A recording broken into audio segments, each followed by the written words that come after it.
Everybody, it's March 19th, 2020.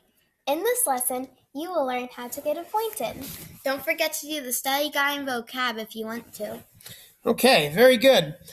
So, like my daughters have told you, today we learn about how to become a member of the Supreme Court. How do you actually get that appointment? What's the process? And all that other stuff, if you'd like to complete, that is available to you. Okay. So we start with a cartoon. Now, one thing we do whenever we see a cartoon or a graph or a chart, is there any words on the outside? Is there any little message on the bottom? Anything that would help us understand it? And there is not. So that's the first thing we look for. Now we look at the cartoon. There's a word bubble that's part of the cartoon, but there's no message at the top or bottom or on the sides. Okay. So let's see. We've got the Supreme Court building. There's two tow trucks. One says right, one says left. And the bubble says, after this presidential election, we'll start moving to our new location. What is the artist's message? Well, as you can probably tell, or as you probably figured out, depending on who becomes the president, the court will either move more to the left if a Democrat becomes president and appoints more liberal justices, or move more to the right if a Republican president is elected and puts in more conservative justices. So that is what this cartoon is showing, and it is very clever. Okay. So how do you get in the Supreme Court? Well, the first step needs to be nominated by the president. The president will usually nominate judges with similar ideologies to them, so someone who has similar beliefs. Also, generally, they'll pick people who are qualified. The Senate Judiciary Committee will then conduct hearings and questioning and looking into the candidate. The Senate will then vote to confirm or deny the appointment, and you just need a simple majority to get this person on the Supreme Court. Okay. As far as influences on judicial appointments go, this is where we would do some kind of document analysis or close reading in class. Instead, your teacher is going to put on Google Classroom some documents. There should be three. One is Tensions of Judicial Appointments, which has it's 2 pages, detailed account with key vocab. Good to read if you'd like to. It kind of goes into a lot of the stuff we're about to talk about. Then there's Nominating Federal Judge Notes and the Process of Appointing Judges. Both of those are just giving you kind of similar information in different ways. It's just a good handout that shows you the process, step by step, for someone to become a Supreme Court justice. So kind of a summary of what we're talking about. So all that great resources available to you. Okay. To approve federal judges, we've got groups that we need to please. The president, otherwise the president won't appoint. The FBI, we'll get into that. The American Bar Association, different interest groups. Senate Judiciary Committee, senators from a state where a judge will serve. That's for non-Supreme Court. That's for regular federal justices. And the full Senate, because they need to approve. They need 51 people. The factors that'll influence that: the ideology of the judge, their past history or decisions, their legal expertise, their past behavior. Is the government united or divided? So how's the Senate party-wise compared to the president party-wise? That will make it potentially a lot easier or more difficult. And senatorial courtesy, again, that's going to fit in when we get to the non-Supreme Court justices. Okay, how do you get on the bench? So interest groups will also put pressure on Congress to put people in the position who are going to support things the interest group cares about.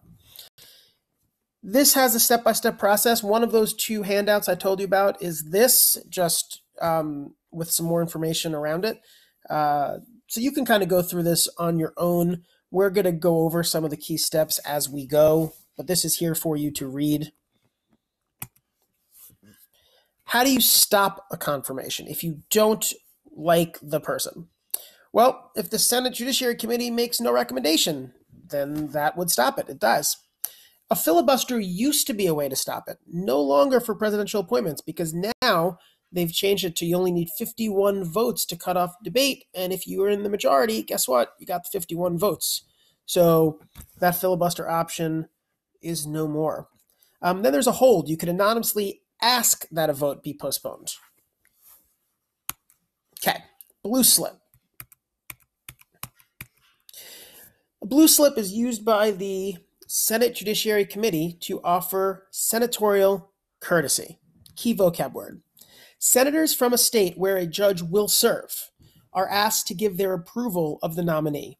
This is more important when senators are the same political party as the president, because then there's, they go together. The president's going to appoint someone who the majority would also be in favor of, and then the opinion of the majority, the senators from that political party, would hold more weight. If the blue slip indicates disapproval, generally the Senate would band together to block the nominee.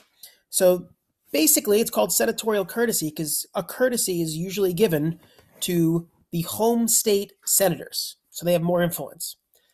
I understand that's confusing. So if you look at the blue slip that's here on the slide, it says, it's from 2011. Dear Senator Menendez, please give me your opinion concerning the following nomination now pending before the Senate Judiciary Committee. And this is about Patty Schwartz of New Jersey for a circuit court position in, again, New Jersey. So you would check with the senator from that state or the senators from that state, especially when they're of the same party with the president. And they would have an opportunity to say if they approve or don't approve of that person. So all this really comes down to is you give a little bit more weight to the senator in the state where the judge will represent. If that's confusing for today's office hours, which I'll be doing, just send me some reminds and I will go over it again and hopefully better. Okay, got a cartoon here. The president's Supreme Court nominee will get a thorough examination. There's a guy from the Senate Judiciary Committee. And then you can see this cartoon's old because you've got an old computer, but it says blogs, interest group ads, talking heads of the media, the newspapers, and we may have a part to play as well. There's the Senate Judiciary Committee. It's basically saying, this cartoon, what is this cartoon saying? Interest groups, internet, media, newspapers, they play a huge part in whether or not the Senate will accept or reject a nominee. Okay. Who should be a judge? You are a Republican or Democratic senator on the Judiciary Committee. You're going to choose. So you're going to go to a Google form, which your teacher has provided. You're either a Democrat or a Republican. Your choice. I want you to look over the resume of the judicial appointee from the judicial nominee resume handout. So that's another thing, another link that should be coming your way. There's a lot of links today. So that paper has 4 different resumes. When you go to the Google form, you're going to say, again, pick Republican or Democrat.